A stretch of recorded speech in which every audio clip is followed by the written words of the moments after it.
Hey guys, it is Lisa. Today is the day after I came back from camping. So Tuesday? Wednesday? I don't even know what today is. That's horrible.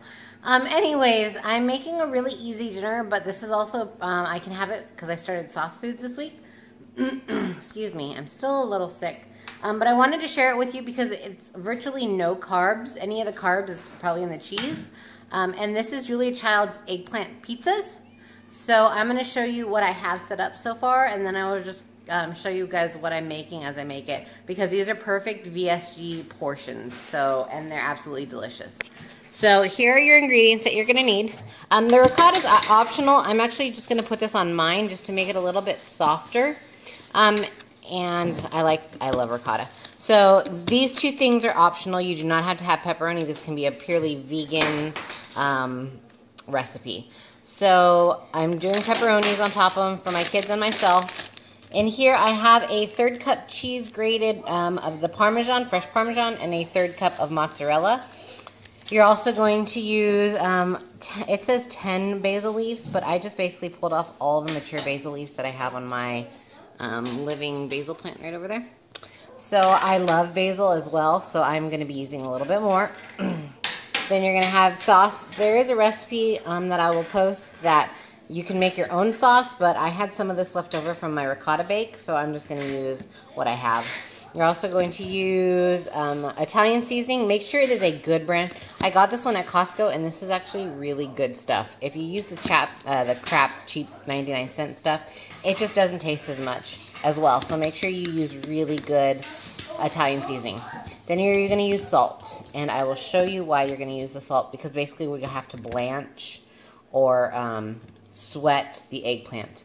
The eggplant is not here yet. My mother-in-law is bringing that, so I will show you how I cut that up and prep the eggplant and stuff like that. So, but I just wanted to show you these are all the ingredients that you need. Oh, besides olive oil and your eggplant. And make sure it's a large eggplant. All right, see you in a little bit. I kind of already made dinner and ate it, and I totally forgot to record the rest of the video, but unfortunately I have a teething 1-year-old that has stopped me to do it. So what I did is you're going to take your eggplant and you're going to cut it into 3/4 inch sections, about that big. And so you're going to chop off the top, chop off the bottom, and then cut the rest of it into 3/4 inch sections. You're going to put it in between a double ply paper towel, or I just used a kitchen towel. So you're going to put it on your kitchen towel. Then you are going to lay them all out.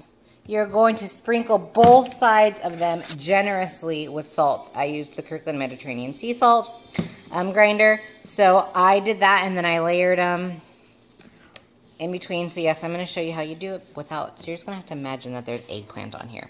So you're going to sprinkle your salt, flip them over, sprinkle your salt, and then put another towel on over the top of it. So that's kind of how that works. You're going to let those sit under the towel for 30 minutes. They're going to bleed. It's called sweat. So basically what it does is it makes them a lot softer. So after those 30 minutes are over, you're going to take them to your sink. Sorry, my sink is dirty because I just got done cooking dinner. Anyways, you're going to rinse them both off and then pat them dry. Then you are going to take your lovely Pam olive oil, and you're going to spray it on your cooking sheet. I already showed you the finished product. Anyway, spray them on your cookie sheet. Then you're going to stick your cooking sheet in your oven at 3.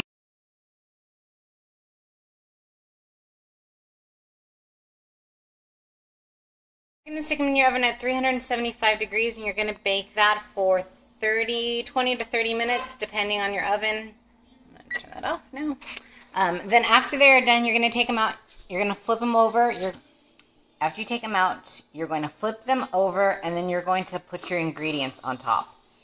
And it's going to go your marinara sauce first, and then your cheese blend. I have a little bit of my cheese blend left, and this is 1/3 cup Parmesan, 1/3 cup mozzarella. So you're going to sprinkle that on top, and then those basil leaves that I had, cut those into thin strips, lay those on top, and then you have the option of putting ricotta. I highly suggest it now after making it. My husband doesn't like ricotta, and he complained that it was pretty bland without the ricotta, so I highly suggest putting the ricotta on there.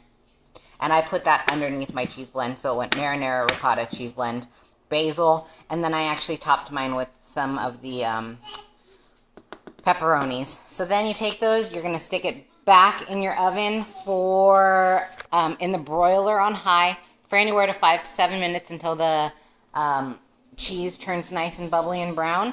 And this is our finished product. It is beautiful, as you can see. Both of these have the ricotta on them. No, these ones don't, because this is my husband's. These ones have the ricotta on them, and you can see it down there on the bottom. Delicious. I give this a 4 out of 5. I think you can add a little bit more seasoning by maybe putting some garlic on it as well, or some garlic salt.